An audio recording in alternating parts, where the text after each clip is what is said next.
तर पुण्यातील एका पतीने आपल्या पत्नीकडून घटस्फोट मिळवून देण्यासाठी पत्नीला भेट म्हणून दिलेला पोपट जो आहे तो परत देण्याची मागणी केली आणि त्यामुळे पुण्यातील हे घटस्फोटासाठी करण्यात आलेला अर्ज जो आहे आणि ते जोडपं चांगलं चर्चेत आलंय।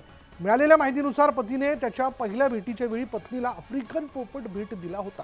मात्र आता घटस्फोटाचा अर्ज दाखल केल्यानंतर आफ्रिकन पोपट परत दिल्यानंतरच मी तुला घटस्फोट देईन असं पतीने पत्नीला न्यायालयात सांगितलं आणि याबाबत दोघांनाही पुण्यातील कौटुंबिक न्यायालयामध्ये घटस्फोटासाठी त्यांनी अर्ज केलेला आणि त्यामुळे पतीच्या या अजब मागणीमुळे हे प्रकरण आता चांगलंच चर्चेत आलंय। पती ह्या निर्णयावरती ठाम होते की त्यांनी जो आफ्रिकन ग्रे पॅरेट पत्नीला लग्नापूर्वी गिफ्ट केला होता तो त्यांना परत पाहिजे आणि पत्नी ते परत देण्यास तयार नव्हत्या। त्यानंतर समुपदेशन होऊन पत्नीने सदर घटस्फोटात ग्रे पॅरेट परत देण्याचे मान्य केले आणि मग त्यानंतर हा घटस्फोट मंजूर करण्यात आला।